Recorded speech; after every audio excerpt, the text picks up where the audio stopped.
So we're also talking about an immigration reform. Would you say that would involve pathway to residency or citizenship, or I think people who are good people can disagree on whether there should be a pathway to citizenship, but we certainly have. I don't think you can disagree on a pathway to peaceful residence. Hiding is a terrible way to live your life, living in fear all the time. I personally would favor a path to citizenship, but I think good people can disagree on that. But everybody should agree that we have to treat everybody with dignity and respect. And we have to do our best to understand why people came in the first place. And generally they came because there was a need here that they felt, or they wouldn't have come. And we have to respect that. Is the Archdiocese participating actively in this effort in Philadelphia? I can't tell you whether we've done the historic on that because I haven't been here very long, but we certainly are going to if we haven't. But I think we've been active in immigration issues. Father Bruce can fill you in on that more than I. We have, through the Office for Hispanic Catholics, for the last 10 years we've been very active working with the Justice for Immigrants campaign of the United States Conference of Catholic Bishops.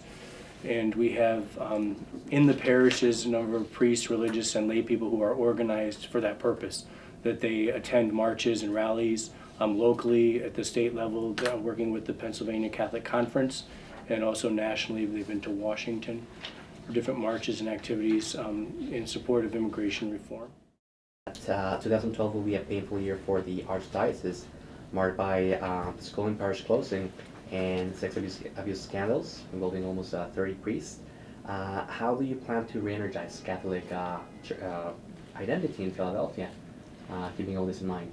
Well, I can't do it alone. And again, how do we do it together will be the question I ask, because it's everybody who's a Catholic wants the church to get through these big, difficult problems in a way that we still maintain our Catholic unity, and that we don't despair, but we move into a future that's stronger, better.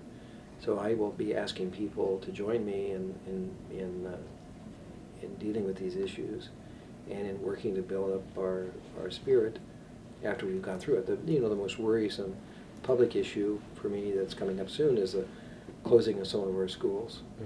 Because we just, in order for us to save our school system, we have to make the school system work financially. And if you have too much capacity, it really does cost too much money, and it hurts the schools that are strong, because there's less money to give to the schools that are strong, because it's going to so many schools that might be weak. So we're going to try to deal with that issue in a comprehensive way. That's coming up soon. Right after that, we have this trial coming up of three of our priests and one of the teachers from our Catholic school. It'll go on for a very long time, and I'm sure that the headlines around that will be a cause of disruption for the life of the church. We just have to endure that, and respond as best we can. But the morale of the church is dependent on everybody in the church, not just the bishop. If we really are believers and we believe the church is the presence of Christ in the world, and that's what Catholics believe, then we have to be committed to the church even when she sins and makes mistakes, and not just when we're successful. So I think this is something we can do together. Do you expect to close any church in the next Oh yeah, year? we're going to have to be closing some churches. We have many of our churches here in Philadelphia, as you probably know, were initially ethnic churches. So in the same community, in view of the other church, there may be 2 or 3 other churches. There's a Polish church, an Irish church, an Italian church.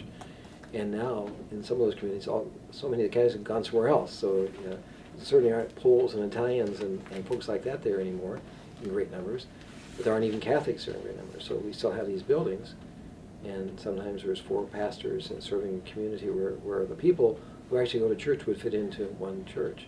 So it's just reasonable that we look at possibilities of merging parishes.